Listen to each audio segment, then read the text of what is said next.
The Exodus. Welcome everyone. A big event who marked, it's an important event, part of the history of Israel. You just can't skip it over. The Exodus, it's a monumental historical event, and there are skeptics out there. And we're going to be addressing those, a bit of those arguments here with our guests. So welcome to Pistis Orientalia podcast. I'm your host, Marv. And today we have a special one. So before doing that, Joshua, how are you doing, my friend? How's everything? Hi Marv, thanks again to for inviting me here. Actually, I'm very excited because, interestingly, even if it's not my main topic, it's one of the topics I normally like to search about, and I'm actually very honored to finally meet Dr. James Hoffmeier. I was just saying that I actually have a book where he is one of the Yeah, yeah. contributors, Put it right there. so I'm just happy that I'm finally meeting face to face, and well, happy to be here. Thank you. I mean, is this really happening, Joshua? Somebody pinch me. This too good to be true? Professor Hoffmeier is among us. Professor Hoffmeier, it's a pleasure to have you on the show. Thank you for kindly accepting our invitation. My pleasure. All right, so the set is a stage. You can see on the thumbnail of this episode that book is just come out from published by Hendrickson Publishers. Do you have a copy there, Professor Hofmeyer? That's, Please let's plug it in. Hey, there you go. Yeah, yeah, love it, love it, love it, love it. yeah. Look at that. Yeah, I want to touch it. So, Professor Hofmeyer, just before going into things here and questions, just for we always do this for the audience, just for people out there who's not familiar with your work, who you are, just give us a bit of a background, who you are and what you do. Sure. Well, I'm currently a retired Yeah. professor of Old Testament and Near Eastern archaeology. I taught for 19 years at Wheaton College and was chair of the archaeology department. And then I had 20 years at Trinity Evangelical Divinity School, Mm-hmm. also in the Chicago area. And Yeah. now I've retired and live in Paradise, Pennsylvania. So, but I was born and raised in Egypt. And Mm-hmm. so my interest in Egypt began as a child. I climbed the Great Pyramid when I was 13.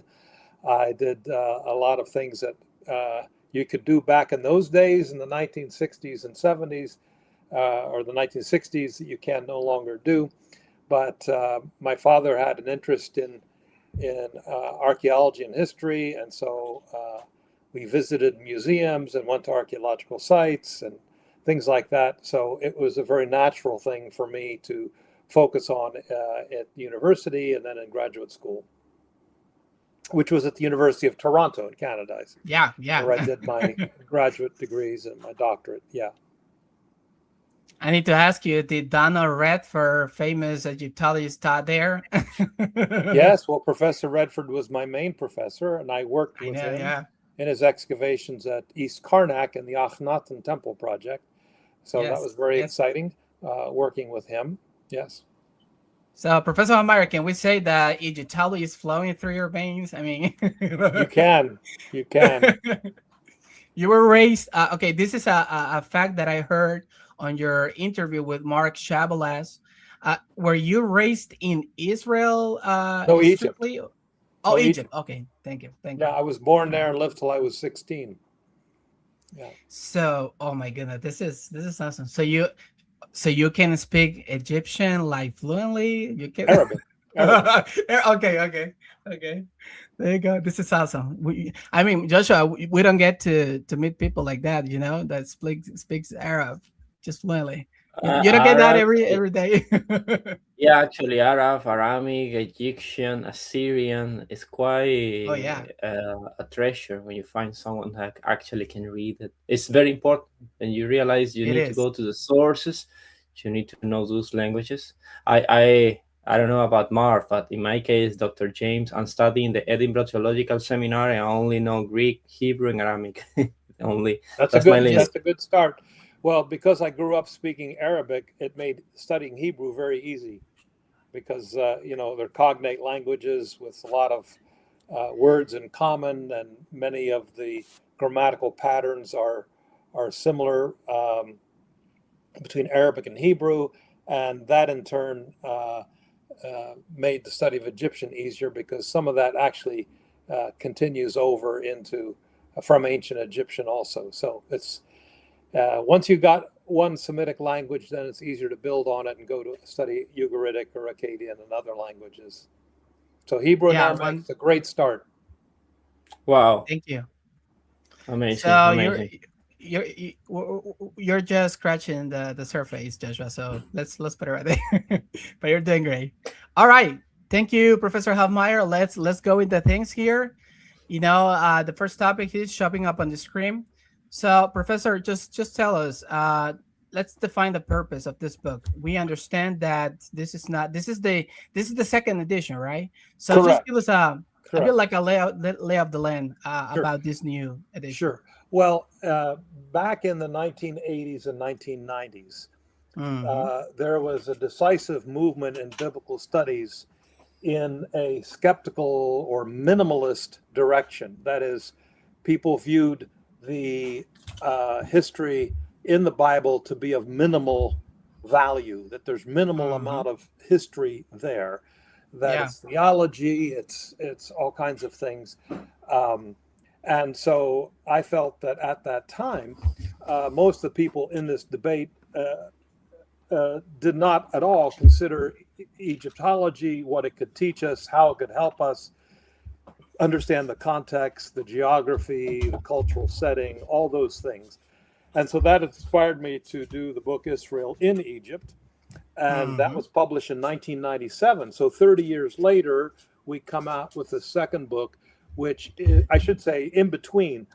There was a book, Ancient Israel and Sinai. I don't know if you're aware of that book, but that sort of takes it from the Exodus through Mount Sinai and so on. But the new book is inspired by the fact that since I wrote the book in 1997, well, it was published in 1995, 1996, very important archaeological discoveries have been made in Egypt.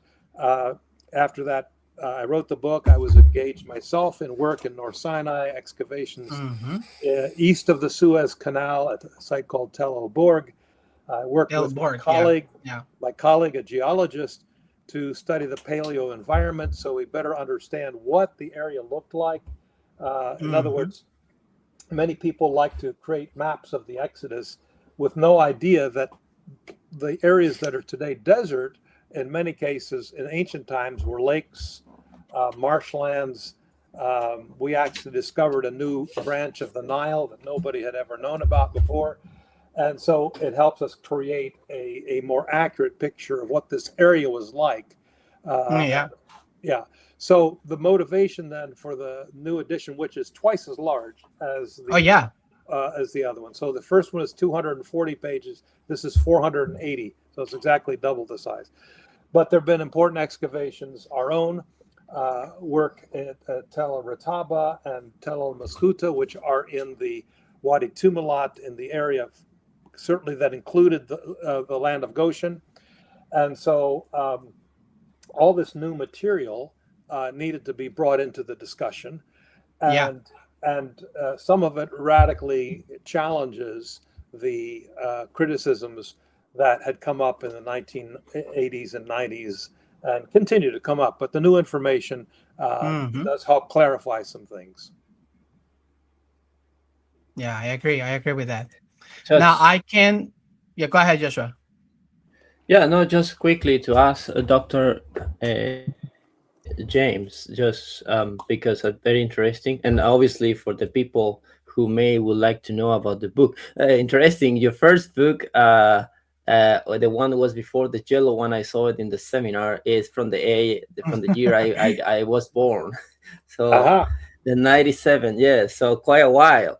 My particular question here for you, Doctor, is that which one, if you could recommend to someone who is looking for a very accurate side-by-side archaeology and Israelite, which one of your book is the most new with the newest information that you could recommend? Let's say, go for this one. Yeah. So yeah, you notice the title is Israel in and out of Egypt. So what I'm trying to do in this book is say, for those you gentlemen may know, but your audience may not know, that one of the arguments is that Israel, the people, the tribes of Israel, never were in Egypt. Yeah.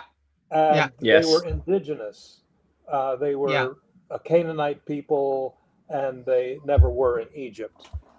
So that's the view. So I focused on in Egypt because I wanted to show how plausible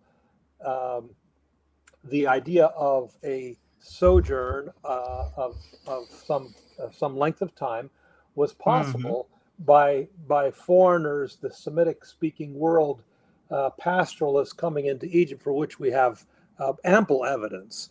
And so I tried to focus on, yes, we have no direct evidence that Israel was in Egypt, but the Bible contains all kinds of nuggets of information that demonstrate that they were in Egypt. So, for instance, when the Israelites leave Egypt, you have a significant number of people who have Egyptian names. Why would you, if you're living in Israel, name your kid using Egyptian names, which meant nothing to you in Canaan? So we have, you remember the story of Moses holding up the rod in the battle against the Amalekites. And on one side is Aaron, who holds his arm, and the other side is a guy named Hur. And Hur is actually the Egyptian god Horus. Horus is simply the Greek vocalization of Hor. Hor is the Egyptian god. Yeah, the sky god. The falcon who appeared on your promo at the beginning of the program, that's Horus. And then we have a guy named Achihor also, and then later on there's a Pashhor. So this name pops up quite a bit, and that's significant because Horus was a principal deity of the northeastern delta, and that's the area where the Israelites were living. So it makes sense that if they're living there, this is a very popular deity, that they would include that name. And by the way, if you know the name of the church father Origen, yes, you heard that name? That Or is also Horus, born of Horus. So he was pagan. He clearly started out as a pagan. Well, he was Alexandrian, obviously, in Alexandria. That's Egypt. It makes sense. Interesting. This idea of the Bet Horon that appears in the Hebrew is referring to a kind of temple for Horus that could be in Israel. Bet Horon. Well, there is a Semitic god named Hauran. Yeah, I think that's what you're referring to is the Semitic god. By the way, is named in Egyptian text during the reign of Ramses II, and he is also presented as a falcon. So I don't know if there is a connection or the Egyptians saw a connection, but Hauran is actually a Semitic god. Okay, so now Professor Hoffmeier is dropping nugget after nugget. That's awesome. I didn't know that about Origin, to be honest. I didn't know that, so that caught me off guard. Thank you for that, Professor Hoffmeier. Now, we can't continue this discussion without pointing out the following. This book is dedicated to a giant. Joshua, I don't know if you have that book, The Reliability of the Old Testament, written by Kenneth Kitchen. I actually have a friend who is about to give it to me, the Spanish version of that book. Oh, that's a good friend. Yes. That's a good friend. There you go. Now, Professor Hoffmeier, just give us a quick note on this. You're dedicated the book to the big lasting memory of Professor Kitchen. Right. Well, I had hoped to. The book was delayed because we had to change publishers. Originally, Oxford, who published the first book, wanted to publish the new book, but it was too long. They said it's too long. We can't publish it, and they wanted me to cut it and 40% out. I said, well, I can't. I worked for 2 years on this. I'm not going to cut out. So that's why I ended up publishing with Hendrickson. They said, fine, go publish elsewhere. You're welcome to do it. So because of the delays, I thought we would dedicate it to Kenneth Kitchen on his 90th birthday. But because of the delays, he ended up passing away. But Ken was a mentor of mine. And I feel very much like Elisha when Elijah disappears. That great. My Elijah is gone. But That's good. That's good. yeah, it's a wonderful story. I'm happy to share Yeah. it because it's very meaningful, Sure, by all and means. I might get emotional. So I'm an That's old man. I okay. start to get emotional about things. That's okay, Professor. No But worries. Yeah. I wrote to Kenneth Kitchen in 1975 about the possibility of doing my PhD with him at Liverpool. And Mm-hmm. I thought he might be a Christian. I didn't know for sure, but I said, well, he's written so supportively of the Bible. I wonder if he's a Christian. But most people know him because he is a giant in the field of Egyptology. Egyptology, yeah. Mm-hmm. And he went around to the museums of the world and temples in Egypt and copied all the texts from the Ramesside period, Ramses the First to Ramses the 11th, and it's in 7 big volumes, handwritten hieroglyphs, 7 volumes. And Painstakingly job. yeah, Yeah. So and painstaking. so Yeah. to this day, it's a monumental work. And then he had translation volumes and so on. It was supposed to end up being a 21 volume set. He never completed it. And when he realized he wasn't going to, he started giving some of the translations to some of his former students. But Yes. when I wrote to him, I inquired about the possibility of studying there, and it was a little bit difficult for Americans to study in Britain at that time because of financial matters. But Yes. in his letter back to me, he said, I think I might recognize your name. And I'm thinking, well, how ever does he know my name? I haven't published, no articles, no books. We've never met. Well, Yeah. How so? I met him 2 years later at a conference at the University of Toronto. He was the keynote speaker on Ramses II. And so I got to know him and I spent time with him. And I said, well, how do you know my name? He says, well, in 1951, it was my first year at university. And I came from a home. I did not go to church. My family had no religious inclinations. And so when I went to university, I was invited by some friends to attend a meeting of the InterVarsity Christian Fellowship. And there he heard the gospel and received Christ as his Savior. And so he was first year university, 1951. And so part of his growing in his faith was involved in a Bible study group. And he was asked, everybody in the group was challenged to pray for missionaries. And so he heard about this mission in Egypt, and he got information about the mission, and that's the mission my parents were with. And so it mentioned there was a sheet of paper that had the names of all the children in the mission, and the day they were born. So it's like a calendar.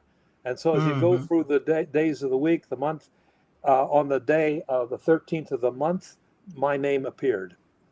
And so he was praying for me from the year I was born, 1951.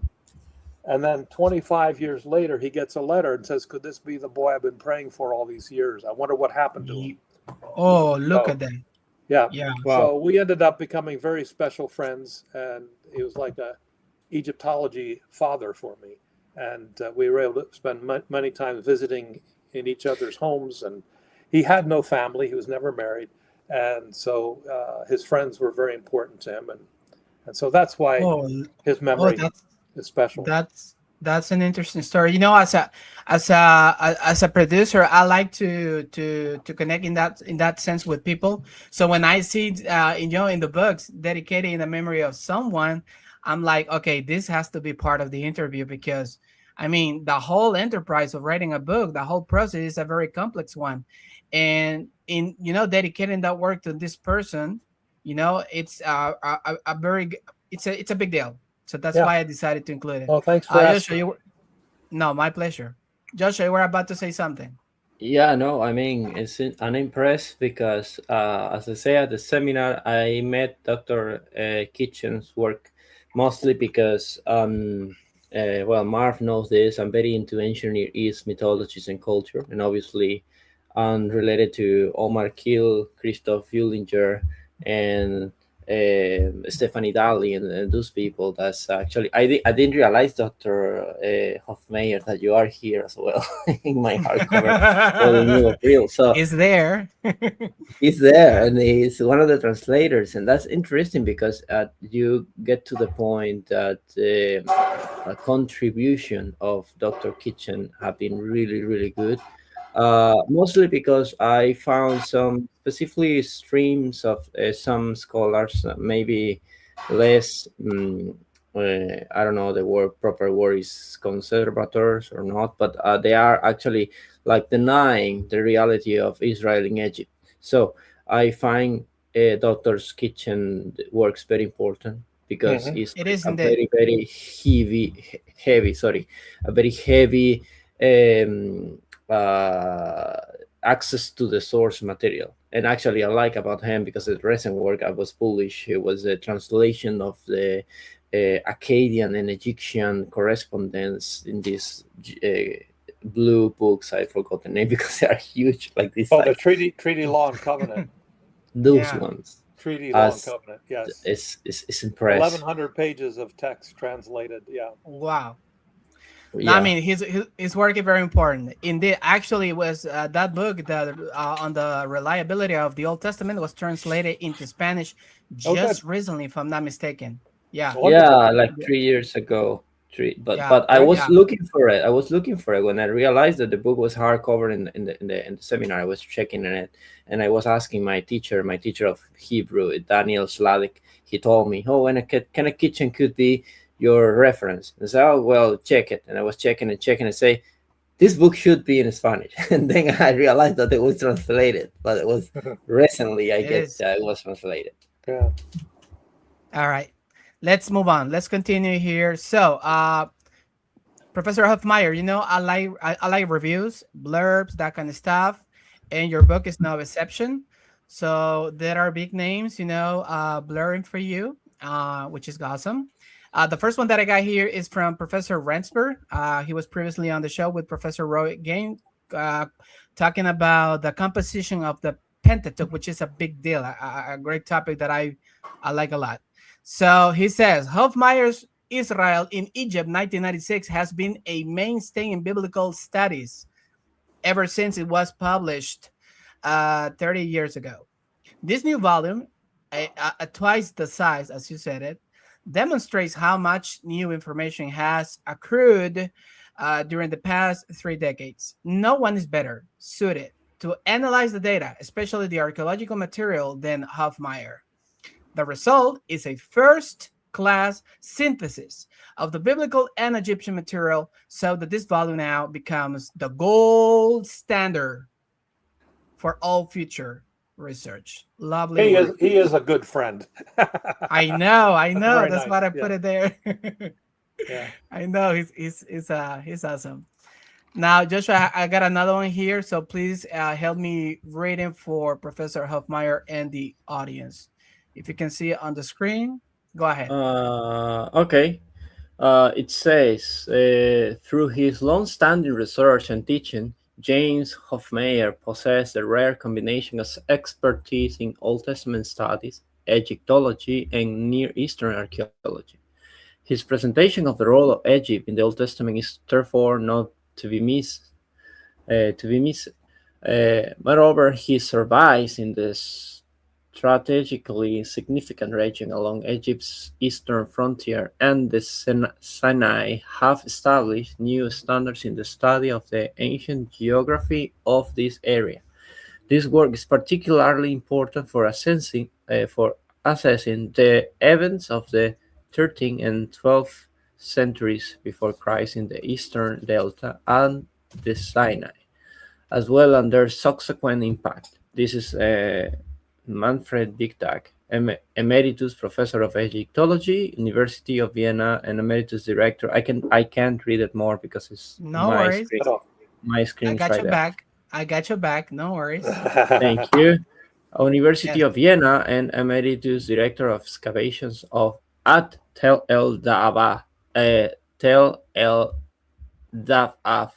I don't know if I'm pronouncing That's it right. properly. That's right. Yeah. Avaris. Abari. That's Yeah, the Avaris. Manfred Hyksos Bittek. capital. the old Yeah, Hyksos this is capital. the guy on the Hyksos, Manfred Bittak. He's from Austria, right? Am I Yes, right? Vienna. Or okay, thank you. Yeah, All right, I got another one here. I was going to say I really appreciate those Sure. two because Gary, of course, is Jewish and Manfred Bitak Yeah, is non-religious. So for them to praise me as a conservative Christian is I appreciate that very much. it's flattering. Yeah, well deserved. Let's continue here. This is a very special one as well because it's one of your students, former students. Mark Jansen says, nearly 30 years after he first published Israel in Egypt, James Hoffmeier offers a much needed and extensive treatment of ancient Israelite in Egypt formative event. Israel in and out of Egypt immediately stands as a definitive academic treatment of the Israelite sojourn in the Exodus from Egypt, focusing on a contextual evidence-based approach. Hoffmeier guides the reader through the most important issues faced by scholars who wish to address these topics before offering his own welcome insights on important issues like the historicity of Joseph and Exodus narratives and the location of the Sea of Reeds and Mount Sinai. I must say, I read some excerpts from this book, and yeah, I got that feeling like you are trying to synthesize for us the readership, complex scholarship, and then you come out with your own input, which is something I really appreciate. Continues. Hoffmeier draws on a vast array of data from Egyptian sources, archaeology, the Hebrew Bible, historiography, and other academic disciplines, fully commanding each in a manner few can match. Okay, and I highlight few can match. Israel in and out of Egypt manages the rarest of fits of being simultaneously comprehensive and data driven while delightfully readable. Okay, so this is from Martin Jensen, Associate Professor of Archaeology and History, Lanier Center for Archaeology, Lipscomb University, co-director, the Karnak Gray. How do you pronounce that word? Hypostyle, I think it Hypostyle. is. Yeah, Thank you. yeah. Thank you, sir. Hall Project. Okay, one more here, and we'll continue. Joshua, help me with that one. Should appear on your screen as well. Let me know if you can see it. It should be this one. That one, right? The Yeah. Korban Bekum. Yes. Right. Okay. It's throughout the history of scholarship is the problem is you need to use another format because I can't read it with the logo. Okay, give me just a moment. He's got your back. Yeah, I got your back. Go ahead. Amazing. I still can't read it because the logo is right. Okay, let me try this one. There you go. That's perfect. Oh, now we can't see you. Perfect. No worries. Yeah. That's not a big deal. It's okay. No, it's okay, Doctor. You say, through the history of scholarship, it has been proven extremely challenging to do justice to both Egyptology and Hebrew Bible studies while convincingly connecting the two disciplines. However, as an expert on the Egyptian New Kingdom, biblical texts, and archaeology, James K. Hoffmeier has established his reputation as an efficacious practitioner of the contextual method. This second updated and significantly expanded edition of his monograph on Israel's sojourn in Egypt and the Exodus was therefore eagerly awaited. The result is impressive. Hoffmeier addressed recent scholarly debates based on a wealth of new material and detailed philological, geological, and historical geographical analysis. These include discussions of Python and Ramses, Gallia, and depicting in the Old Testament. Moreover,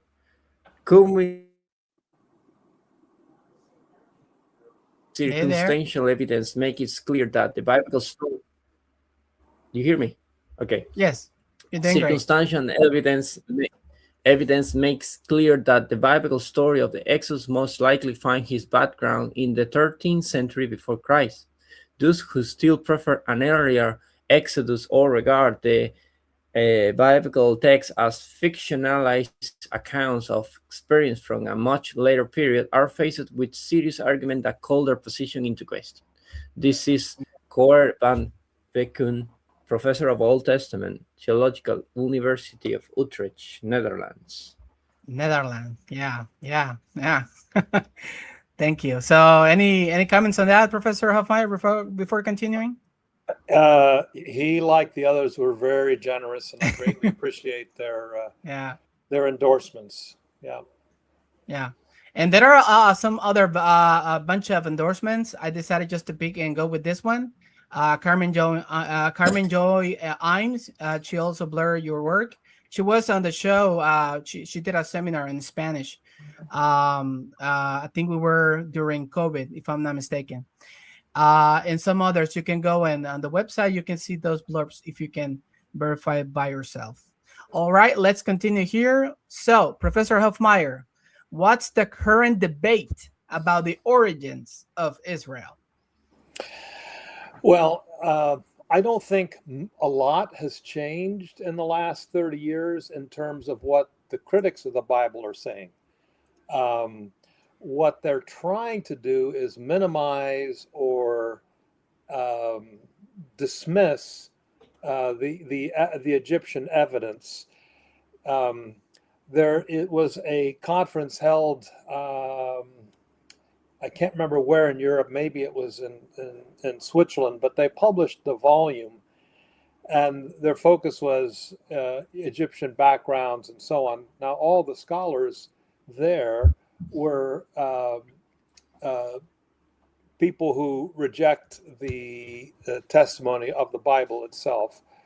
And what was most interesting was to hear them say that we're going to look at the Egyptian material basically so long as it fits our theories about the origin of the text. In other words, they're saying we will look at the data as it fits our theory. We won't consider the possibility that the data might cause us to rethink our theory, which to me shows you that this is not honest scholarship. Honest scholarship looks at all the data. This is something I learned from Professor Kitchen. You look at all the data and you say, okay, based on this day, all this material, where does the biblical story most likely fit? Where does most of the evidence line up? And so it's interesting that I see their acknowledgement that the Egyptian material is there. They choose to say, well, it doesn't point to the Ramesside era. This comes from Jeremiah's time when there were Jews in Egypt, and they're telling the story through the lens of Egypt. One of the positions I critique is that these stories come from the Persian period. You have Jews in Egypt in the Persian period. We know quite a bit about them. And I said, well, that makes absolutely no sense. In the Persian period, there's no pharaoh. Who's the bad guy? You have a Persian emperor in Persepolis in Iran, right? So how do you take the pharaoh and make him causing the Jews to suffer when the Jews were doing very well in Egypt during the Persian period and the Greek and Roman periods? They did quite well under those regimes. So to make this, it doesn't fit the Persian period. It does fit the New Kingdom, where you have prisoners of war from the military campaigns of various pharaohs brought to Egypt and put into hard labor or working in fields, for which we have lots of evidence. But we don't have that thing going on in the Persian period. So they're trying to come up with ways, because they can't deny the Egyptian data. Okay. But they try to make it fit their existing theories about the text. One other thing I think is really interesting on this matter, which I point out, is that if you take a book like Esther, Nehemiah, and Ezra, 3 books that unquestionably are dated to the Persian period. We have the mention of Cyrus and Darius and Artaxerxes and all these Persian emperors. And in these three books, Ezra, Nehemiah, Esther, we have lots of Persian words because this comes from the Persian period. However, the book of Exodus has not a single word that you can identify as Persian. So if this comes from the Persian period and has no Persian words, that is very strange. And yet we find a significant number of words of Egyptian origin written in Hebrew.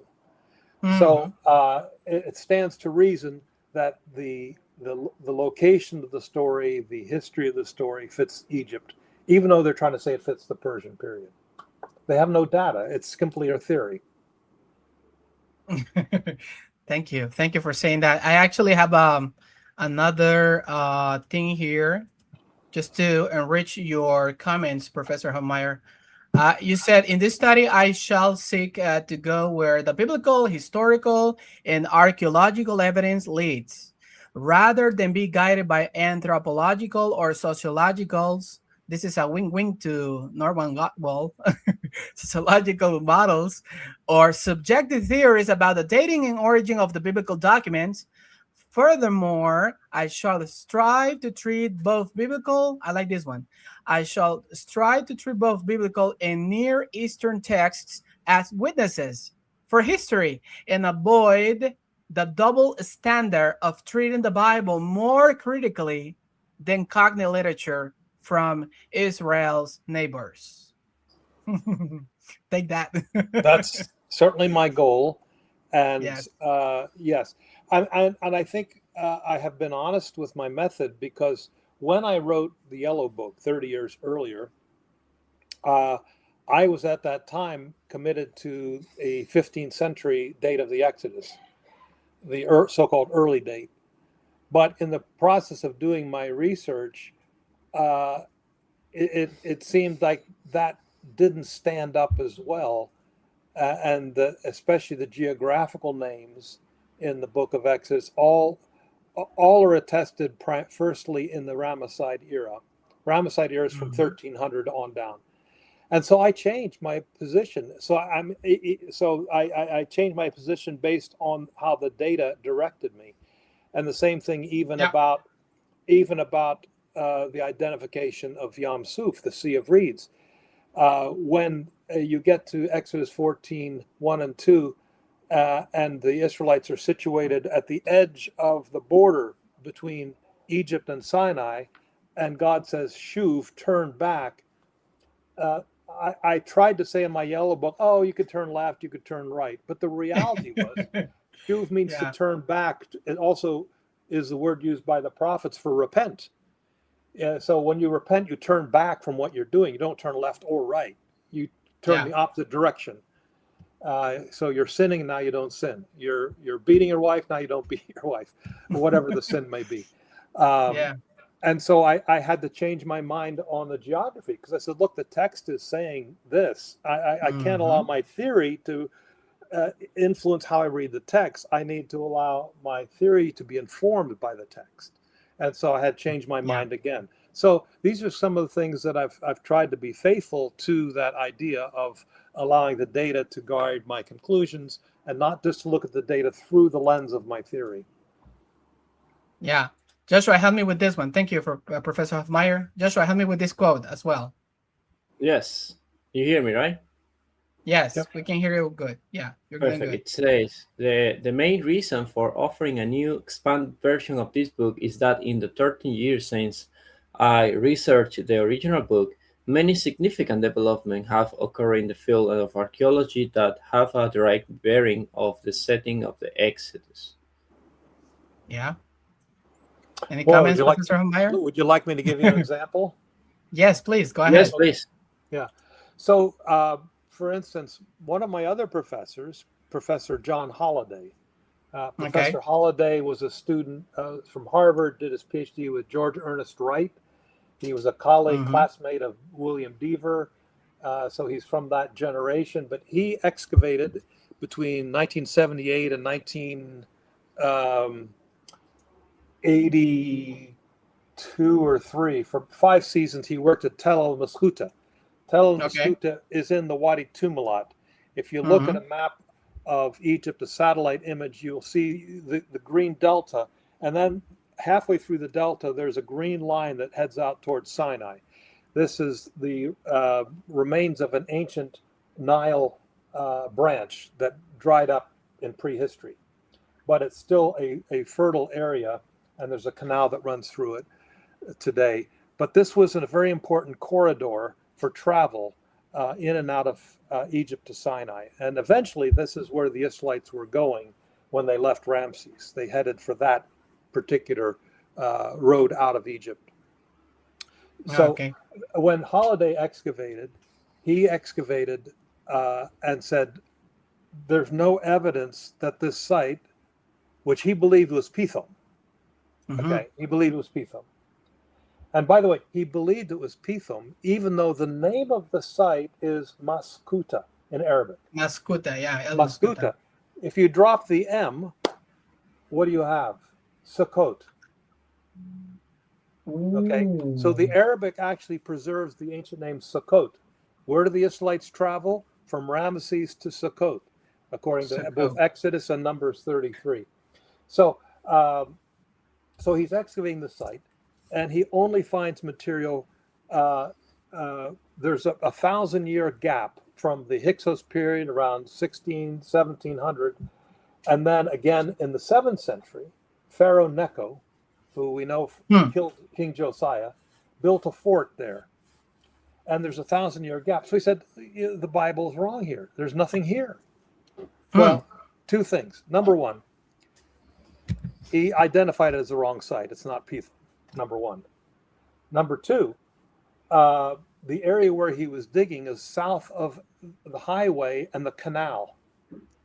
More recent excavations, in fact, in 2010, were digging on the north side of the highway and the canal. And there they find a cemetery. And in the cemetery, they found the tomb of a very important high-ranking official from the reign of Ramses II. And just last year, they found another such tomb that had the name of Horemheb written on it, and also Ramses III, a gold ring with Ramses III's cartouche. So now we have 2 tombs from this period where he said nothing is going on. The problem is that the ancient site, a lot of the ancient sites in Egypt, especially in a desert environment, unlike Israel where you build on top of each other and you form a tell, in desert environments you tend to build horizontally. So you start here, you go here, and so you're not building on top so much. Okay. And so what had happened is the town started on the north and in time kept on building this way. He only dug on the side of the canal from the later period and not the New Kingdom period. So the whole argument he makes collapses because everybody followed him and says, look, there's nothing here. The Bible's got it wrong. And now we can say, no, there's stuff there. It's just that you jump to a conclusion that fit your theory before all the evidence was in. Now the picture is changing. The question is, will these people be willing to change their theories now? Probably not. We should, thank you for that. We should remain, this is for all of us who are in this, we should remain open to change our view based on evidence. Like, just, there are some hills out there not worth to die on. So we should be open. That's my comment. Professor Hoffmeier, someone here knows you personally. He says Gustavo Assis. He's from, Dr. Hoffmeier is a fine scholar and a man of God. Blessings to him from Brazil. And then he says, I am a former student of Dr. Hoffmeier from TEDx. Please ask him if he is having this interview with you guys with another device streaming. I don't know. I don't know about that. But thank you for being here and for coming by and say hi to Professor Hoffmeier. Yeah, Gustavo is a wonderful man. Just finished his PhD this past year. I'm very proud of him. Oh, really good. That's awesome. Now, Professor Hoffmeier, let's continue here. I have this is like a little game for you, just to test your memory. Okay, I have because we begin the conversation with Israel, early history and recent studies and everything. So if you can see, there are only pictures on the screen. Is this a test for me to identify these people? Yeah. I think I got 3 of the 4 and maybe all 4. Okay, go ahead. Give it a shot. So bottom right, Julius Wellhausen. Okay.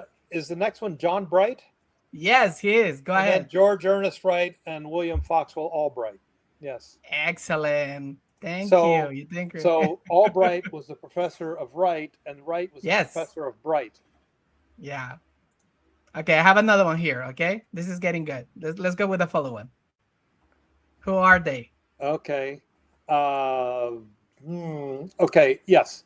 Bottom left is Cyrus Gordon, who I became friends with in his final years of life. I think is that next one George Mendenhall? Yes. George Mendenhall. Kathleen Kenyon. Yeah, Dame. Yeah.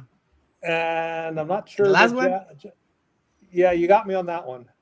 No worries. We're gonna help you. This is Ephraim Avigdor Spicer. Oh, yeah, Spicer. Okay. Yeah, Spicer. I have his Genesis commentary. Yeah, awesome commentary. Now, for people out there, you may be asking why we're doing this. Well, these people is part of you will find them among the pages in Professor Hoffmeier's book when he's talking about this very important chapter. So we're just putting that there. Let's try some other one here. We're doing good here. I wasn't expecting to come and be tested. I tried to just. I'm old enough. I'm old enough to have met and talked with Cyrus Gordon. I've seen, of course. Okay, here. Who do we have here? Yes, of course. Oh boy, yes, William Deaver, bottom right. My friend Bill. The next one, John Van Seters, was my nemesis. I know he was. He flunked me in a course on Israelite history. And then that's Norman Gottwald. Is that Alstrom? That's Alstrom. Alstrom. Used to Alstrom. Alstrom. Yeah, there you go. There you go. And the last one. Who's him? Is that Hugo Gressman? No, that's Albrecht Alt. Oh, that's Alt. I don't think I've seen a picture of him. Me neither. Okay. So we're good. So you're excused on that one. Now so this about is 80%. No, you're doing good. You're doing good. This is the last one, and this is the actually there's another one. Okay, so that's Baruch Halpern on the left. Friedman, Richard Elliott Friedman. Yes. And then that's great. Yes, that's Gottwald. Gottwald, yeah. And then Zioni Zevit. Zioni Zevit, yeah. Massive work on the religions of ancient Israel. Right. It's a magnum opus. This is the last one, Professor Hoffmeier. I promise you. But this is not the most. I don't mean to be rude or mean. No, please don't get that.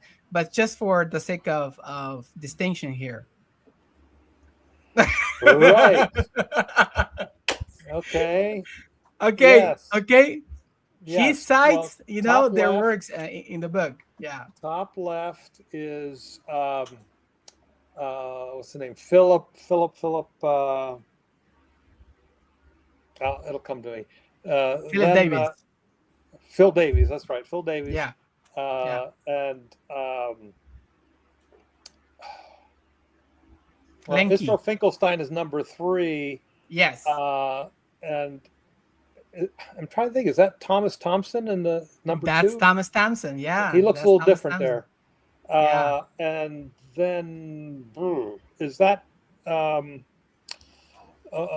number 4 is he's German.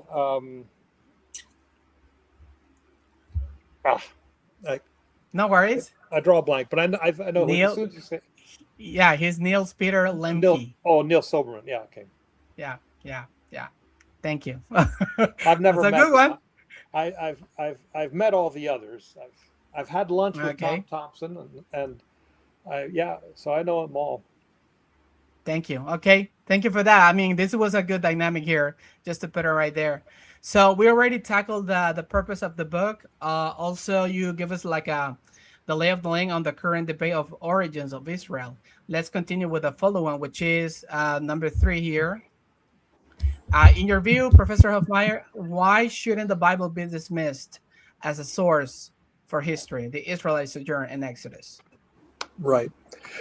Well, I think even traditional critics, and by traditional critics, I mean the adherents of the old documentary hypothesis, what we used to call liberal scholars.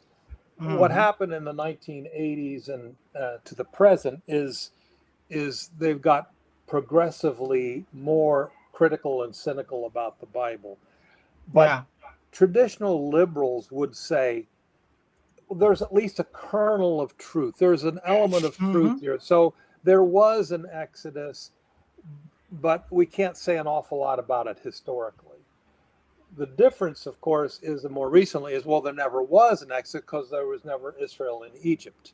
So using the term Israel in Egypt in the title is intentionally to announce my disagreement with that theory. So I think what's interesting is a scholar like Deaver, who in the 1970s and 80s I would strongly disagree with. Yeah.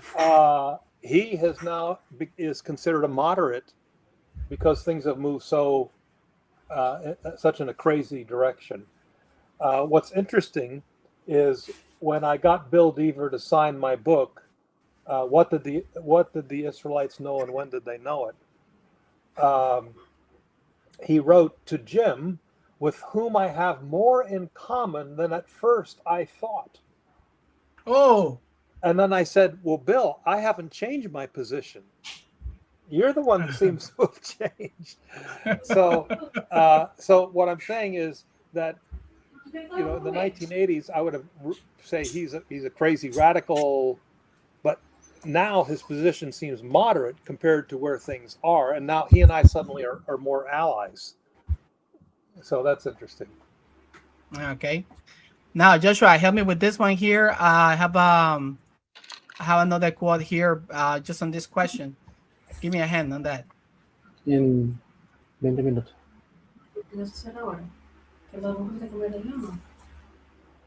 Joshua, can you help me? Did I lose you? Hear me? Yes, I can hear you. Can you help me? Yeah, no, you hear me. Yeah. There you are. Yes. I went and go. Help me with this quote, please. Go ahead. It says, Richard Elliot Friedman, by the way, I have a book from him here. Richard Elliot Friedman has recently described the current minimalist phenomenon as an anti-historical wind blowing lately. With the Bible dismissed as a source for history, minimalist historians can be Exodus deniers and then advance revisionist accounts of Israel's origin using various sociological and anthropological models as if a model is evidence. As a historian and archaeologist, I maintain that the Bible ought to be taken seriously and read contextually and critically as one will any other ancient document. This means neither affording special treatment nor subjecting it to gratuitous to its skeptical. One needs to examine carefully what the Old Testament actually says on the origins of the Israelites, going beyond just the Exodus narrative. Yeah, there you go. There you have it. There you have it right there. So let's continue here. Let me know if you can see it. Shoot there. Oh, sorry about that. I lost it. Okay. Oh, let's go back here. So Joshua, help me with the fourth topic. It's showing right there. Let me know if you can see it. Yes. It says, were there Semites in ancient Egypt? For example, Joseph in Egypt, Israelites in Egypt. Professor Hoffmeier? Yes, well, we know both from ancient texts and from archaeological remains that Egyptian history is divided up into three kingdom periods: Old Kingdom, Middle Kingdom, New Kingdom. The kingdom periods are periods of economic strength, stability. Egypt is secures its border, it controls things. Then at the end of each of the kingdoms, we come to an intermediate period, which is kind of a down period. There's political turmoil. Egypt is divided. And when Egypt is divided politically, there's more than one pharaoh claiming to be pharaoh. It's preoccupied with its internal operations. And this opens the door then for foreigners to stream in, because usually, like we know with the end of the Middle Kingdom, there seems to have been a major regional droughts. And this led a lot of pastoralists to come to Egypt, much like you see with the stories of Abraham and Isaac and Jacob. Egypt is the place to go. And so in Egyptian wisdom literature, we have a number of the writers complaining about the presence of these pastoralists who come to Egypt, and they're not particularly happy about this. So the reality is that, yes, pastoralists, just like the biblical stories in Genesis, absolutely fits what we know about Egyptian history, both archaeologically and textually. By archaeologically, I mean we have tombs in the northeastern delta. Some were just discovered recently and reported in the press at a site called Tel el-Quwa. And there they have tombs belonging to the Hyksos period, where these foreigners are living in Egypt. So the idea of foreigners being there, and then in the New Kingdom, that is from roughly 1500 BC down to 1200 BC, you have a lot of military campaigns to Canaan and Syria, and prisoners of war are brought back to Egypt. And so what I suggest is that what happened to the Hebrews, they went from being welcomed pastoralists, as Genesis reports, but then they're being treated like prisoners of war, where they're forced into labor for the state. And so that, again, fits very nicely in the New Kingdom period. So we have two sources of evidence: textual sources, and then you also have the archaeological record of these tombs. Some of them have donkeys buried with them or beside them, showing that these were pastoralists, or they were maybe caravaneers who traded, went back and forth between Canaan and Egypt and things like that. And they have pottery and tools that are not Egyptian in style. So we know they were there. The question is, were Hebrews there? And of course, there's ample evidence to suggest that the Hebrews would have been considered just like any other Semitic-speaking people. All right. Let's move it right there.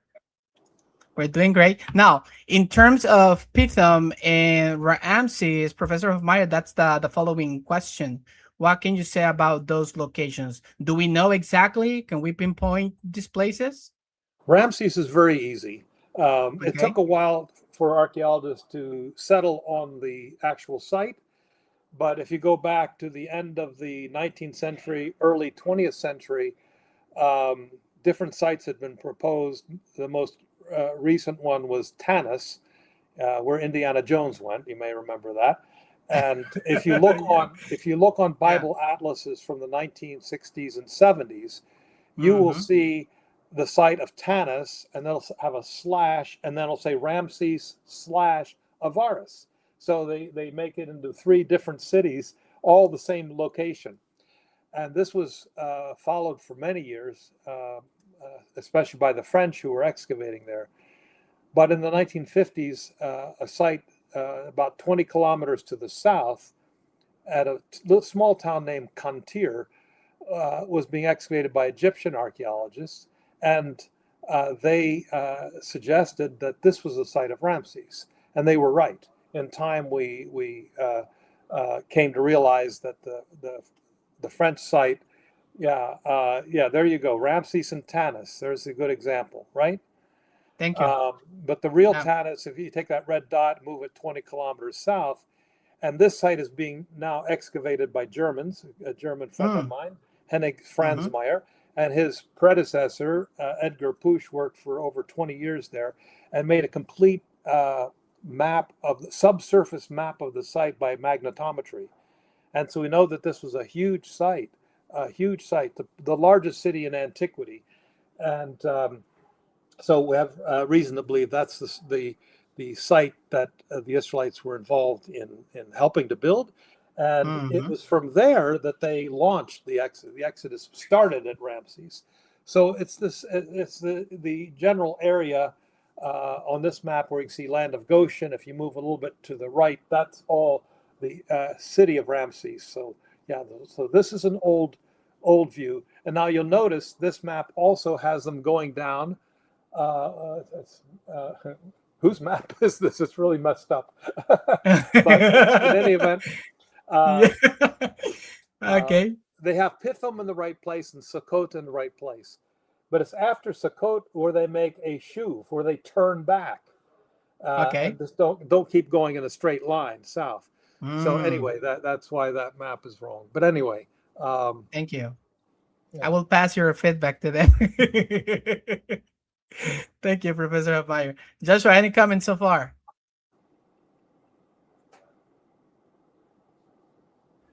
Okay, my microphone was off. I mean, Yes. in this topic is I'm getting a lot of questions here now. I hope that you have those maps in your book, Dr. James, because I'm looking for buying it. Just like quickly. Great. I just did realize that I don't know if you in your book attempt this discussion, because this is like the travels, proposals. I have actually the ESV study Bible here, and it's interesting because they actually discuss a bit on that topic. And I have I say already the Richard Elliott Friedman's book. So I always get like interesting in this idea to where exactly was happened everything there. Like, for example, instead of the Red Sea is the Sea of the Reeds, or I know there's a particular discussion about which mountain is actually Mount Sinai. I don't know if you take that topic. I think you'll have to have me back for another interview. Definitely. But yes, I would say in terms of the question of Mount Sinai, the green book that you held up, Israel in Sinai, is really more focused on that than the new book. So the new book kind of gets us to the sea, and we don't really follow the journey after the sea. Yeah. So, is that Idrimi? Yeah. Yeah, he's not one of my friends. That's from a different world, but I know who he is. Oh, thank you. Thank you. But Thank you. yeah. So yeah. Right. So the questions you're raising are huge questions. I can say with confidence that Mount Sinai is not in Arabia, which is a popular theory now. Not so much among scholars, but some pastors and some Bible teachers. Where would that Paul, the Apostle Paul, take it up from in Galatians? Because I know the people suggest that because of him. Yes, of course. Well, first of all, I would point out that Paul says I'm speaking in an allegory. So it's never good to take allegory and turn it into historical geography. But anyway, that aside, I would point out. My wife has given me a signal that I have an appointment coming up here in a few minutes. But let me just say quickly. Sure. To answer Joshua's one question, and that is that how can I frame that? The simplest thing to say is that Herodotus, when he is in Egypt, so he's there around 450 BC. Okay, yeah. When Herodotus is in Egypt and he talks about traveling from Egypt to Sinai, he refers to Sinai as Sinai Arabiacus, Sinai of Arabia. So from the time of Herodotus, the problem is looking at a modern day political map rather than a first century map. So the term Arabia is applied to Sinai as early as Herodotus, the Greek historian. And so in Paul's day, Arabia included Sinai. Never do we find Sinai referred to as being in Arabia, but the term Sinai, Arabia, is applied to the Sinai Peninsula. So that's the biggest thing. So understand what Arabia was in a first century map, not a modern political map. Yes. In this case, Dr. James, just quickly, obviously you don't have to explain it. Basically, which is your suggestion that where could be Sinai? Just like, drop this one there. And, yeah. Well, what I try to do in my book, Ancient Israel and Sinai, is to look at the data from the journeys, and we can estimate based on ancient records that one would travel. The Bible measures travel in days' journey, a day's journey, 3 days' journey. It's 11-day journey, says Deuteronomy 1:11, I believe it is, from Horeb, Mount Sinai, to Kadesh Barnea, 11-day journey. So we know that that would be somewhere in the vicinity of 300 kilometers. So when you pull all this data together, I think it's fair to say that Mount Sinai is somewhere in south central Sinai. Whether it's the traditional or, I mean, there are other candidates, not just only the Arabic Jebel Musa, where St. Catherine's. There's a Jebel Sirbal, Mount Sirbal, that early Christians came to this mountain for pilgrimages, and there nearby was a bishop. There was a church and monasteries nearby Jebel Sirbal, and one of the bishops from there was actually at the Council of Nicaea. So, early Christians came. So it seems that the Greek church tradition was to St. Catherine's, and then it seems like the Armenian and maybe the Coptic tradition was Jebel Sirbal, which is about a day's journey apart. So I think it's in that area. I wouldn't say we know for sure which one, because there's no inscriptions to say this is it. There are, by the way, hundreds of Armenian inscriptions at Jebel Sirbal of pilgrims who came there, leaving their names and so on. And so they sincerely believed, and this is 5th, 6th century AD. So, yeah, well, it's been delightful talking to you. I'd be very happy to try to do another round at some point in the future and deal with some of these other issues in more detail. But yeah, Professor Hoffmeier, we got the late start, and my wife. I've got no worries. No worries. It's fine. This platform is for you. I just want to say this platform is for you scholars, and this is a place where you are, as long as you have time in your schedule, you are more than welcome. And we appreciate the fact that you come here to the show to talk about this book. I mean, as I always say, it might sound like a cliche, but no interview, no episode, no podcast can do justice to a book. Okay. Well, thank you for trying. I think you did a good job. Thank you. My pleasure. Final words, Joshua. Well, actually, just like I have been an honor. I never expected that I will meet face to face, obviously through the camera, but I never expected it will, but digital. Not in the flesh, but on the spirit, and obviously on the face, Dr. James Hoffmeier. By the way, Doctor, there is a lot of questions that will catch up, but in the future you will like to go to Alexandria School. That's a channel I work with. You're more than welcome, because these topics are just amazing, and the Exodus is one of our favorite topics. So I just want to say thank you. We're very grateful with you. We expected that you actually like it. I don't know if you like it, you ever have Spanish audience, but you may have a Spanish audience with us. Yeah, well, I do have. My book, The Archaeology of the Bible, is in Spanish. I don't know if it's Spanish. Yeah. I don't know if it's still available, but yeah. I will put a link for that, the Spanish translation, here in the notes, so people can go there and get their own copy. And also, I have put up a link for this book specifically, Israel in and out of Egypt. So everybody, thank you for coming here, dropping your comments. Again, it's a pleasure here to having this conversation with Professor Hoffmeier. It will be until the next one. Take care. Bye-bye now. Bye-bye. Thank you, gentlemen. Thank you, doctor. Bye-bye.